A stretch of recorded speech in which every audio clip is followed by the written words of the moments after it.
Assalamu alaikum wa rahmatullahi wa barakatuh. Welcome everyone to another episode of Knowledge in Action. Today we have our special guest, Imam Ahmad Deeb with us. Imam Ahmad Deeb serves as the Imam of ICGT, the Islamic Center of Greater Toledo, and he's also building institutions, which we all love. How are you doing, Imam? I'm doing great, Habibi. Allah bless you. How are you doing? Alhamdulillah, alhamdulillah. So tell us a little bit about your role at your masjid and who you currently serve. Well, I serve Allah, and I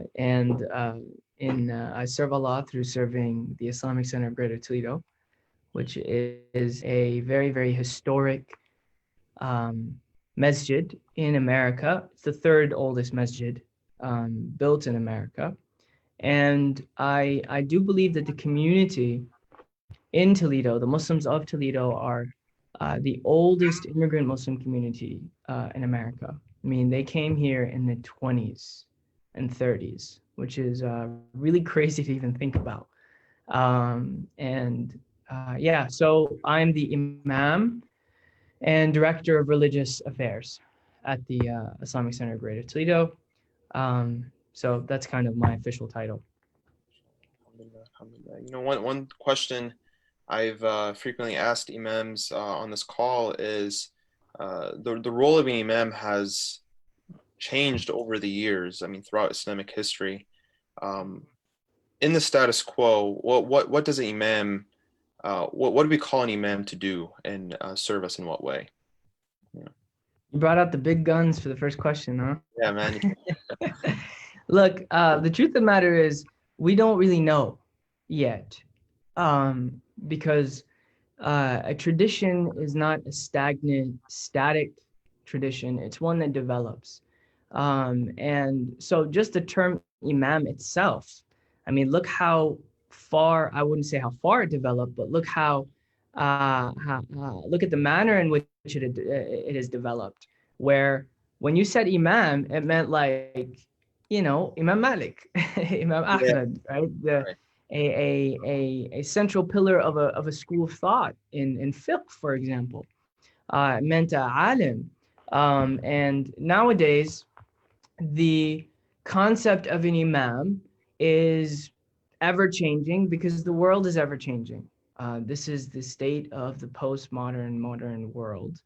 And our communities are changing with it, which means that our institutions and our roles have to adapt with that change. What that will look like 20, 30, 40 years from now all depends on how we plan and whether we actually institute a vision, a unified vision of what the essential role of an imam should be, or what a role of an imam should be at all. And so there's really no easy answer to this. I mean, I can tell you the different types of imams that exist in the West, and in particular in America. For the most part, the role is confined to leading prayers and doing janazas and leading tarawih. And even that, usually there are people who are hired to do that just for Ramadan. And there's the Jum'ah khutbah, and then there's maybe a weekly halaqah. So that's probably what you'll find at the average masjid. And I don't mean that in any derogatory way whatsoever. That itself is a huge role. And that's what you'll find at the average masjid. Probably a halaqah a week, Jum'ah khutbah, and leading the prayers. And keep in mind, a lot of pastoral care, counseling, which a lot of people forget is so central to the role of the imam. Central to what we hope the vision of the imam is, and also central to how it is in lived practice now. But I think at the core, an imam in America is one that should be there as a moral support that helps guide the community towards growth, spiritual growth, and increased righteousness.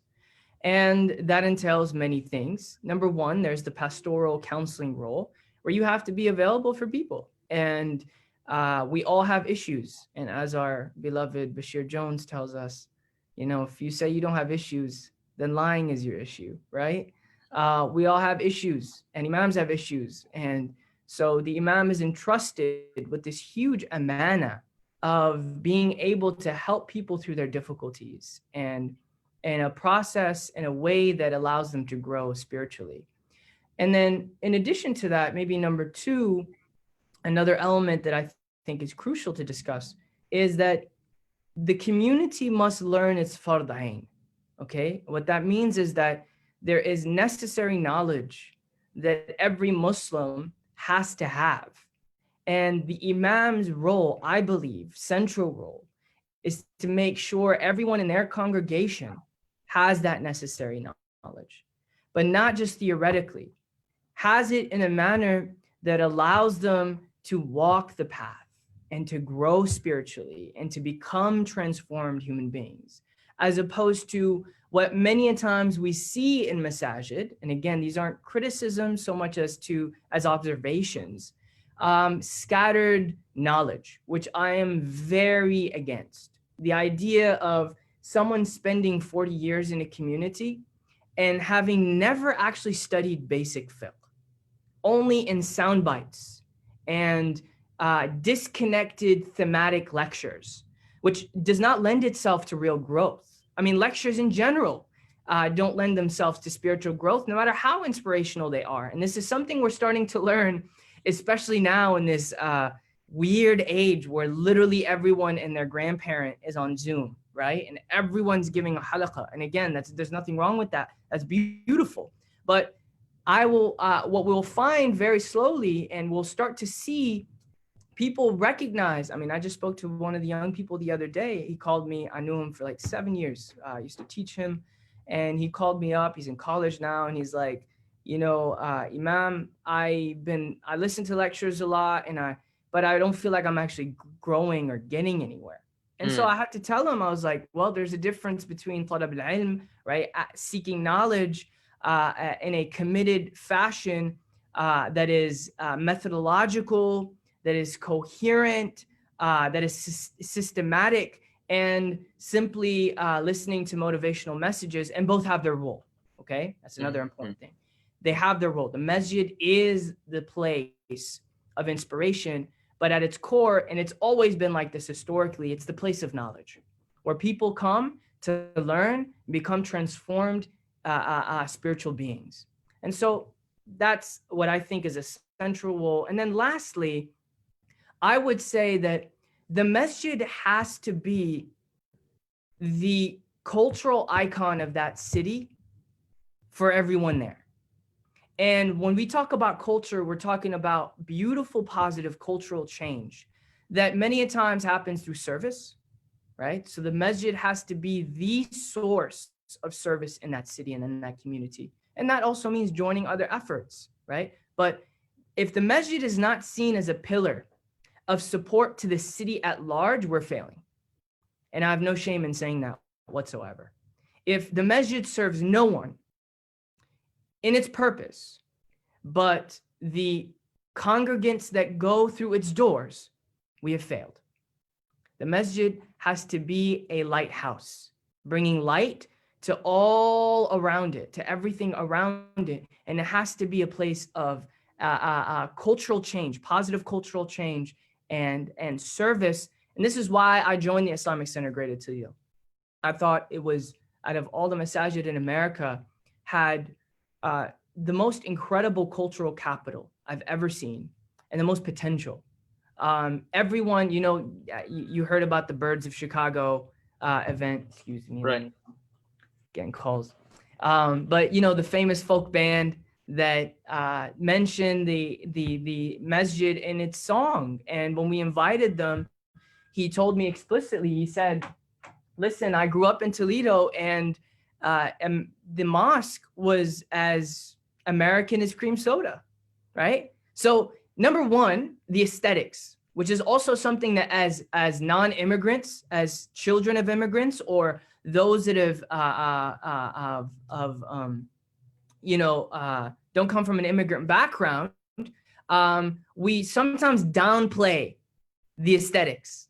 And we're like, hey, we need to stop worrying about beautiful buildings and start building people. Of course, that's obvious, right? But that type of rhetoric is also very counterintuitive, because in reality, the aesthetics is one of the central pieces about masajid throughout our entire history. That's what made them a masjid. Is that was the most beautiful building in the entire place. Is that when you went to go and find peaceful aesthetics that gave you inner peace, you went to the masjid, right? Or maybe the zawiya. But the masjid was that symbol of aesthetics. But not only that, the cultural capital wasn't just built with the vision of having this beautiful mosque on the highway, but also through their engagement with the community. Mm-hmm. That the members sit on boards and they are involved in the city. And the people in the city know them. We had a janazah of one of our beloved brothers and really fathers and uncles of this community that has built it from the very beginning. Yahya Shosher, Allah yarhamu, Ammush Yahya. And when he passed away and we were doing the janazah, the sheriff came to the masjid, okay? He knew about the janazah, came to the masjid, even though it was just a few of us and the family members with social distancing doing the janazah. He came, he hadar al-janazah, right? He was there for the entire janazah. He waited, and then he said, and I witnessed this, he said, this man, there is no better man that I've ever met than this man. And when we were entering the burial grounds, the cemetery, he gave the salute the entire time. That type of influence is the role of the masjid. And really the last point I'll make about this, which we probably can't cover in detail because I know you have 6,000 other questions and I totally took over. I apologize. But this is actually a very important point. I do want to make this, is that when we talk about masjid and masjid community, we have to define what we mean by that. Okay? What community are we talking about? Are we talking about the immigrant Muslim community? And even those terms and those labels are beginning to fade, right? As more and more second generation Muslims take over the masajid, third generation. But even when you say second, third generation, what community are you talking about? Because there's also the Black Muslim community that have been there before any immigrants and that have been building institutions before any of us. And that is, they've laid the pillars and the bricks for all of this to happen and to occur, right? And so I think we need to be very, very cognizant of the uniqueness of the American Muslim experience, okay? And that it is very multi-ethnic and multiracial. And well, I don't know about multiracial, except for maybe some Syrians that can get away. But you know what I mean by that. Right. We have to be very, very sensitive and careful when we craft the vision of what the masjid will look like years from now, what the role of the imam will look like years from now. We have to understand, okay, suburban community, inner city community, rural community. We have to understand these categories, see if they're relevant, and be able to construct a vision that caters and makes sure that has all of the interests, the best interest of all of our various communities in mind. No, thank you, Imam, so much. I think I want to focus on, you mentioned in there how, and this kind of ties into what you spoke about prior to the call about, your institution. I want us to speak about that. But this kind of struggle of how we disseminate information, that at one point of time, Imam was like Imam of a madhab. Now we have people anyone can open up a Zoom link and start sharing their thoughts about anything, really. Tell us about how your institution is addressing all of these tensions that we see, and maybe even to your last point that you made, contextualize it in how we're going to disseminate this information, if we're inner city, or like you said, what community are we addressing at the end of the day? Yeah, man, these are huge conversations that honestly need to be continued monthly on a regular basis. I mean it. These are the conversations that are going to make or break our community. I think we have to be serious about qualifications and trying to hone down what that will mean. Okay? There are different seminary experiences that you will have depending on where you study. Okay? If you do a Dars Nizami, a Dar Ulum curriculum, your style is going to differ than maybe studying in Damascus, or maybe studying in Cairo, or studying elsewhere. So I think we have to, number one, come to an understanding of what are the essentials. Okay, what are the essential, kind of the common denominator qualifications that every spiritual leader has to have? And I would argue this goes way beyond reading a few texts, no matter how many years you spent in seminary. Any person who studied in seminary and came back, worked as an imam, will find very quickly that that training is not enough. It is so important and it is indispensable, right? But it's not enough. And so, in addition to a common denominator of qualifications that hopefully our community is mature enough to agree on, we have to also, number two, take serious the concept of life experience and work experience. And so we have to look at other communities that have been here way before us. Religious communities have been doing this for years. So you can't just read a few texts and cover a few sciences and have the ability to perform pastoral care. It's impossible. It's literally impossible, especially if you were in a foreign country for 6 years. You're not going to be able to come back and connect, no matter how cool you are. Yeah, that's the reality. Because it's not about the way you dress and your vernacular. It's about, like, is your heart connected to that land such that you understand very intimately the needs of your people.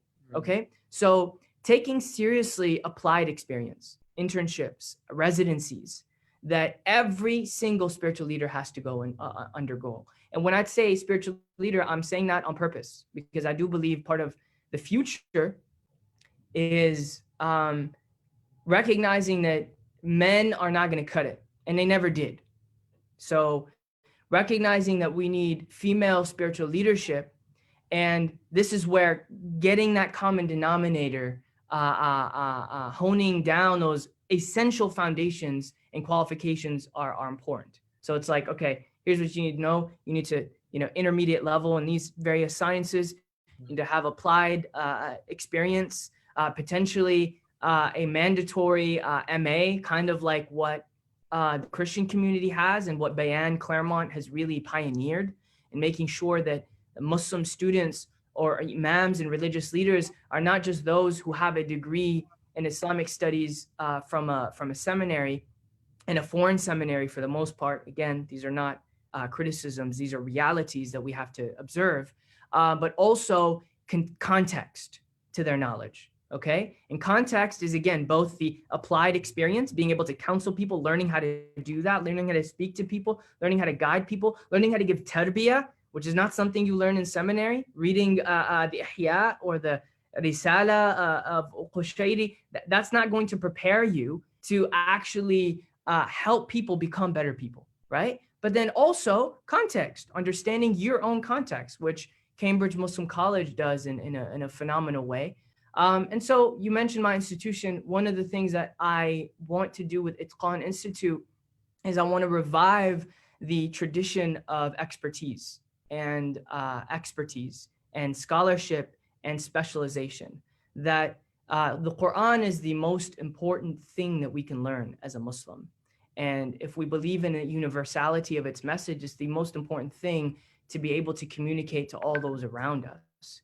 And so why are we learning it from just anyone when we have the ability to learn it from the greatest? And so that's not to say anyone to like belittle Quran teachers all over the country or all over the world. That's far from my point. All I'm trying to do is say that we need to be serious about expertise, and we need to value expertise. And that's really the second component of the institution, which, we talked about it individually and privately about the idea of endowments and reviving value. If we think that the value of a scholar is less than minimum wage, then we're not going anywhere as a community. Your faith will not be sustained in this country. That's a fact. If you don't value scholarship to the point where you think they're supposed to be paid $20 an hour, $15 an hour, minimum wage, we're not going anywhere.